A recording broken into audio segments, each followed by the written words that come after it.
ಎಲ್ಲರಿಗೂ ನಮಸ್ಕಾರಗಳು. ಮಕರ ಸಂಕ್ರಾಂತಿ ಹಬ್ಬದ ಶುಭಾಶಯಗಳು.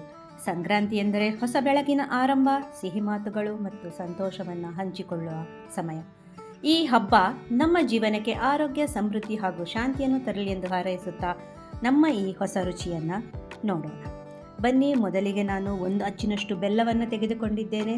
ಅದನ್ನು ಸಣ್ಣದಾಗಿ ಕಟ್ ಮಾಡಿ ಇಟ್ಕೊಂಡಿದ್ದೇನೆ, 1 ಕಪ್ಪಿನಷ್ಟು. ಇವಾಗ ಒಣ ಕೊಬ್ಬರಿಯನ್ನು ತೆಗೆದುಕೊಂಡಿದ್ದೇನೆ. ಅದರ ಹಿಂಭಾಗವನ್ನು ಸಂಪೂರ್ಣವಾಗಿ ಆ ಬ್ರೌನ್ ಕಲರ್ನ ತೆಗೆದಿದ್ದೇನೆ ಮತ್ತು ಅದನ್ನು ಈ ಥರ ಸ್ಲೈಸ್ಗಳನ್ನಾಗಿ ಮಾಡಿ ಇಟ್ಟುಕೊಂಡಿದ್ದೇನೆ.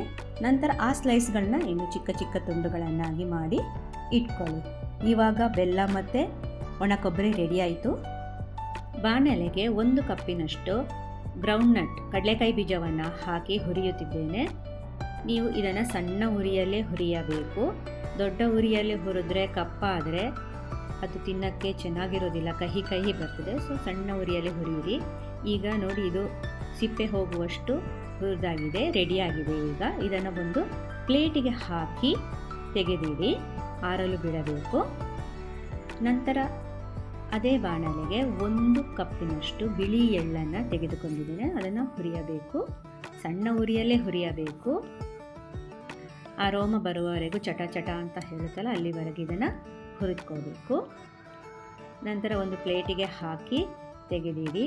ಅದೇ ಬಾಣಲೆಗೆ ಹುರಿಗಡಲೆಯನ್ನು 1 ಕಪ್ಪಿನಷ್ಟು ಹಾಕಿದ್ದೇನೆ. ಇದನ್ನು ಜಾಸ್ತಿ ಏನು ಹುರಿಯಬೇಕಾದ್ರೆ ಒಂದು 2ರಿಂದ 3 ನಿಮಿಷ ಅಷ್ಟೇ ಹುರಿದ್ರೆ ಸಾಕು, ಸ್ವಲ್ಪ ಬಿಸಿ ಆದರೆ ಸಾಕು.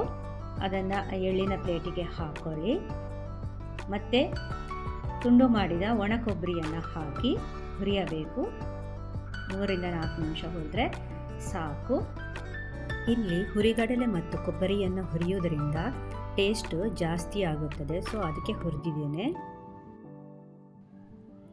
ಈಗ ಕಡಲೆಕಾಯಿ ಬೀಜ ಆರಿದೆ. ಈಗ ಇದರ ಸಿಪ್ಪೆಯನ್ನು ತೆಗೆಯಬೇಕು. ನೋಡಿ, ಈಗ ಸಿಪ್ಪೆ ತೆಗೆದು ರೆಡಿಯಾಗಿದೆ. ಇಡಿಯಾಗಿದ್ದರೆ ಅದನ್ನು ಸ್ವಲ್ಪ ಕ್ರಷ್ ಮಾಡ್ಕೊಳ್ಳಿ, ಅಂದರೆ ಸಣ್ಣ ಸಣ್ಣ ತುಂಡುಗಳನ್ನಾಗಿ ಮಾಡಿ ರೆಡಿ ಮಾಡ್ಕೊಳ್ಳಿ. ನೋಡಿ, ಇವಾಗ ಎಲ್ಲನೂ ರೆಡಿಯಾಗಿದೆ. ಒಂದು ದೊಡ್ಡ ಪಾತ್ರೆಗೆ ಹುರಿದ ಎಳ್ಳು, ಹುರಿಗಡಲೆ, ಕೊಬ್ಬರಿಯನ್ನು ಹಾಕ್ಕೊಳ್ಳಿ. ನಂತರ ಅದಕ್ಕೆ ಕ್ರಷ್ ಮಾಡಿದ ಕಡಲೆಕಾಯಿ ಬೀಜ ಮತ್ತು ಪುಡಿ ಮಾಡಿದ ಬೆಲ್ಲವನ್ನು ಹಾಕ್ಕೊಳ್ಳಿ. ನಂತರ ಮಿಕ್ಸ್ ಮಾಡಿ. ಈ ಹೊಸ ರುಚಿಗೆ ನಿಮ್ಮದೊಂದು ಮೆಚ್ಚುಗೆ ಇರಲಿ. ಈಗ ಸಂಕ್ರಾಂತಿ ಹಬ್ಬದ ಎಳ್ಳು ಬೆಲ್ಲ ರೆಡಿಯಾಗಿದೆ.